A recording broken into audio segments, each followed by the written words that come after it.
कुछ टेररिस्ट लोगों को यरगमाल बनाते हैं। उन लोगों को बचाने के लिए आर्मी वाले जाते हैं, पर उनकी बंदूक काम नहीं करते, जिसकी वजह से वो शहीद हो जाते हैं। कुछ और कमांडोज जाते हैं तो उनके बंदूक भी काम नहीं करते, लेकिन वो फिर भी अपनी जान की बाजी लगाकर टेररिस्ट को मार देते हैं और लोगों को बाजियाब करा देते हैं। जब कमांडोज अपने हेडक्वार्टर जाते हैं तो इस बंदूक वाले पर केस करते हैं और उनको बताते हैं कि आपकी कंपनी गलत काम कर रही है, जिसकी वजह से बंदूक की कंपनी वाले को बहुत नुकसान उठाना पड़ा और उस नुकसान का बदला लेने के लिए वो इस कमांडर को अगवा कर लेता है और पुलिस को कहते हैं कि कमांडर की बेबी को कत्ल करके कमांडर पर देशद्रोही का इल्जाम लगा दो। जब पुलिस अपना कम कर रही होती है तो कमांडर की बेबी उस पुलिस वाले को मार देती है, जबकि दूसरी तरफ वो कंपनी वाला उस कमांडर को गोली मार देता है और कमांडर की बेबी को जेल ले जाया जाता है। जेल में वो एक बच्चे को जन्म देती है और उसकी परवरिश भी जेल में होती है। बच्चे की उम्र जब 5 साल हो जाती है तो उसकी मां को फांसी दी जाती है और दूसरी तरफ उस कमांडर की बॉडी एक गांव के लोगों को मिलती है, तो वो उसकी बॉडी अपने घर लाते हैं।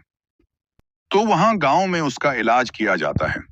एक दिन कुछ लोग इन लोगों के गांव पर हमला करते हैं और बहुत से लोगों को मार देते हैं। फिर उन गांव वालों को बचाने के लिए कमांडर आता है और उन लोगों से गांव वालों को बचाता है। और कमांडर कहता है कि मैं कौन हूं, उसकी यादाश्त गई होती है। कुछ सालों बाद उसका बेटा बड़ा होकर जेलर की नौकरी कर रहा होता है और फिर अपने मां और बाप का बदला लेने के लिए जेलर ट्रेन को हाईजैक कर लेता है और पुलिस वालों को एग्रीकल्चर वजीर बुलवाने का कहते हैं।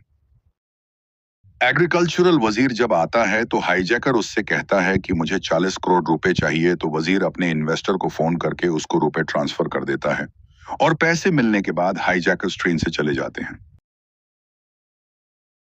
और फिर हेल्थ मिनिस्टर को गोली मारकर उसको अस्पताल के एम्बुलेंस में डालकर सरकारी अस्पताल ले जाते हैं, जहां पर डॉक्टर कहता है कि यहां किसी किस्म की सहूलत मौजूद नहीं है और इसका जिम्मेदार हेल्थ मिनिस्टर और अस्पताल का डीन है, इसलिए डीन को माफी मांगनी होगी और सारे सरकारी अस्पताल को सहूलियत फराहम करनी होगी।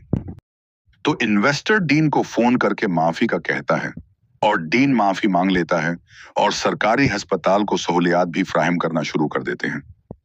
फिर पुलिस हाईजैकर्स से पूछती है कि तुम ऐसा क्यों कर रहे हो, तो वो कहता है कि उनकी वजह से किसान मार खाते हैं, बेइज्जत होते हैं और खुद को मार देते हैं, तो मैंने उन पैसों से किसानों की मदद की और अस्पताल में सहूलियत न होने की वजह से बच्चे मरते हैं।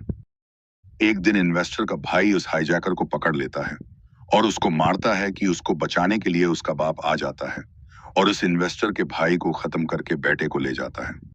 इन्वेस्टर को पता चलता है तो वो हाईजैकर के बाप को अगवा करके उससे पूछता है कि तुम्हारा बेटा कहाँ है, तो वो उसको अपने बेटे के पास ले जाता है। तो इन्वेस्टर उसके बेटे को मारता है और उसके बाप के सिर पर बंदूक रखता है। उस तरह उसके बाप को सब याद आ जाता है और वो इन्वेस्टर को मारता है और उसको फांसी देकर अपने बीवी का बदला ले लेता है।